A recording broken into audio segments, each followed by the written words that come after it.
Hello guys, welcome back to another Python tutorial. I think this is the 12th one, pretty sure it is, unless I messed up the numbers again, in which case, kill me. No, don't. So, if you watched last time's tutorial and you went onto our website, we did this program which was about converting USD to INR. The code to this is linked in our GitHub and it's also available on the website itself. Actually, no, it's not available on the website, only on GitHub. I'll put the links in the description box below. So, today, what we're going to do is we're going to keep going with the functions tutorial and we're going to learn about a whole new keyword, and this keyword is called return. So, basically, let's stick to this same example. I'm not erasing any of this code, but let's just go into here a little bit and get rid of this print statement really quick. So, often it might happen that you don't actually want to print out the result. What you want to do is you want to call a function, and the result that you obtain from the function, you want to store it in another variable and then use it later, right? So in order to do that, what you would do is you would go into your function, you would do whatever you need to do, whatever operations you need to do on your variables, and then the final variable that you want, you would simply return that variable. And now if I come into here and I say output INR is equal to this, and when I print amount, oops,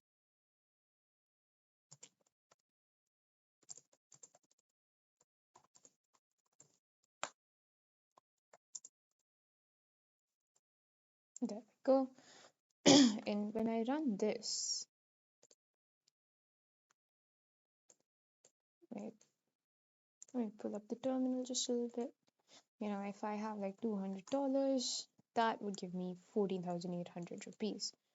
You see, so basically what I did was, instead of simply printing it out over here, I took it, I stored it in a variable over here, and then I printed it out. So as you can tell, this might have many applications. One cool thing that I could probably do here is, instead of taking this as user input, I could make this a list, right?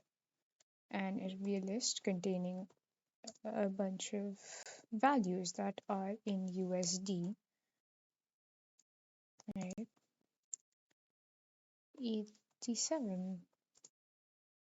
We could even go like 93.45, right? And then what I do is I go for I in USD input. Let's take these two lines. Sorry, I made a dumb typing mistake. There we go. And instead of USD input, we just run I into this. And what we would end up doing is we would be looping through this list and running each and converting each of these to INR. So take a look. And there you go. It converts all of them into INR.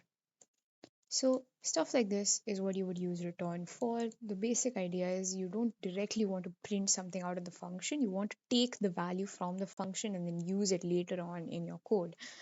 So for that, you would do this, and you would have to store this into here. And if you forget to do that, right, if you forget to store it into something, then, well, you won't get any output. So that is all for the return function. Will I have a very cool program, so I'm going to put it on the website. You can try it out. And that's about it for this video. Next video, we'll still be talking about functions because there's some more stuff I want to tell you guys, but we're running a little low on time on this particular one. So yeah, check out all the links in the descriptions. Join our Discord server because we're going to have some fun stuff happening over there. And I'll see you guys next Wednesday. Bye bye.